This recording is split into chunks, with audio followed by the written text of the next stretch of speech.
আসসালামু আলাইকুম সুপ্রিয় খামারি ভাইরা। আশা করি আপনারা সবাই ভালো আছেন, সুস্থ আছেন। আমি এই মুহূর্তে যে ভিডিওটি তৈরি করছি, ভিডিওটি খুবই গুরুত্বপূর্ণ। আপনারা সবাই মনোযোগ সহকারে দেখবেন এবং ভিডিওটি সম্পূর্ণ দেখবেন।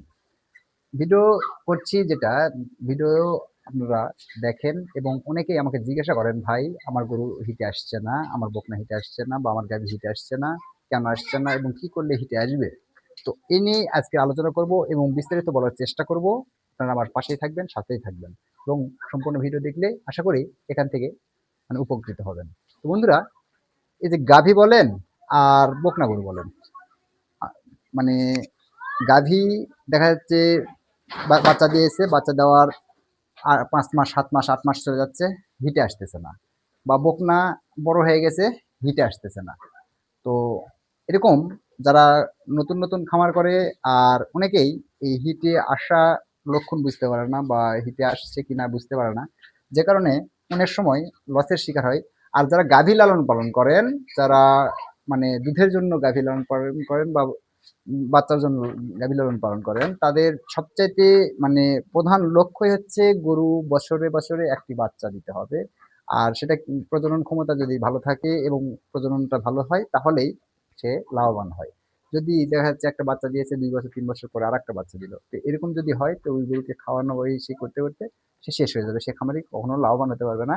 তো এই গাভী লালন পালনের ক্ষেত্রে এই জিনিসটা সবচাইতে বেশি যেটা জরুরি সেটা হচ্ছে আপনাকে যে বিষয়ে অভিজ্ঞতা অর্জন করতে হবে সেটা হচ্ছে কখন হিটে আসতেছে, হিটে আসার লক্ষণ কি এই জিনিসগুলো আপনাকে জানতে হবে।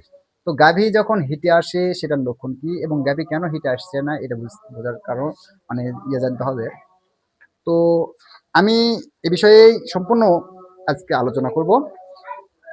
আপনারা যদি আমার ভিডিওতে নতুন দর্শক হয়ে থাকেন অবশ্যই আমার চ্যানেলটি সাবস্ক্রাইব করে দিবেন এবং বেল আইকনটা চেপে দিবেন। বন্ধুরা, বেশি কথা না বাড়াই আমি যাচ্ছি। গাভী যখন হিটে না আসে ওই গাভীকে কি করতে হয়, পর্যাপ্ত পরিমাণে সুষম খাদ্য, প্রোটিনযুক্ত খাবার বেশি দিতে হয়।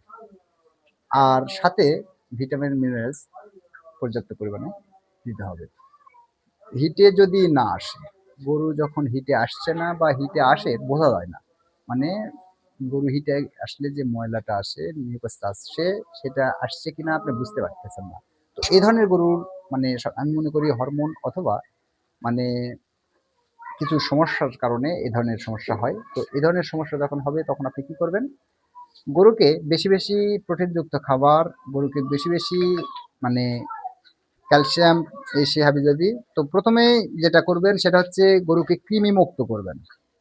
গাভীকে কৃমি মুক্ত করবেন। করার পরে লিভার টনিক, জিঙ্ক এই সে দিয়ে যেটা করার।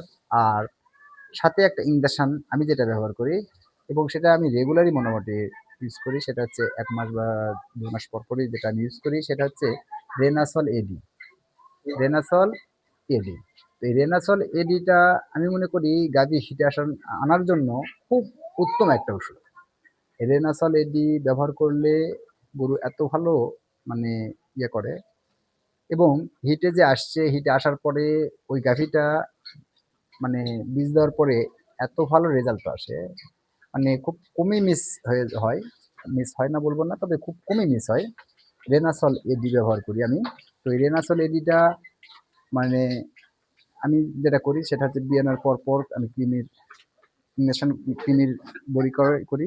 বড়ি করার পরে কতকবার কৃমির ইঞ্জেকশন করি অথবা কতবারই কৃমির ইঞ্জেকশন করি না আরকি।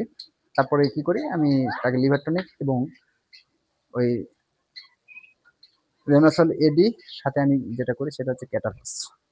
এই ২ টা আমি ইঞ্জেকশন মানে ৫ দিন পর করি। করার পরে দেখা যায় যে ৫ দিন পর করলে ৩ টে ইঞ্জেকশন করতে আমার ১০ থেকে ১৫ দিন যে টাইম লাগে, এই ১০ থেকে ১৫ দিনের মধ্যেই আমার গরু হিটে আসে। তো আমার গরু কখনোই আমি ওইরকম করি নাই। বাচ্চা দেওয়ার যাচ্ছে ১.৫ থেকে ২ মাস বা ৯০ দিনের মধ্যে আমি গরু হিটে আনার চেষ্টা করি এবং এখান থেকে কি হয়, আমি বছরে একটি করে বাচ্চা পাই। তো একটি বাচ্চা বছর অন্তর পেলে কি হয়, ওই গরুটা যে লালন পালন করতেছি, একটা বাচ্চা পেলাম, দুধ পেলাম, মাঝখান থেকে কি হলো, আমার বাচ্চাটা লাভে পড়ে যায়। তো এভাবে আমি লাভবান হই। আর এটাই এইজন্যই আমি আপনাদের সঙ্গে করলাম। আর আমি যে বিষয়টা বললাম, অনেকেই বুঝতেই পারে না যে গরু হিটে আসছে কিনা। কারণ অনেক অনভিজ্ঞ ব্যক্তি ভাইয়েরা এই খামারে হয়েছেন। তো উনি জানেই না যে গরু হিটে আসলে লক্ষণ কি, কিভাবে বুঝবেন। তো হিটে আসলে প্রথম যে লক্ষণ সেটা হচ্ছে গরুর পিছনের সাইডটা ফুলে আসবে। তো এই পিছনের সাইডটা যখন ফুলে যাবে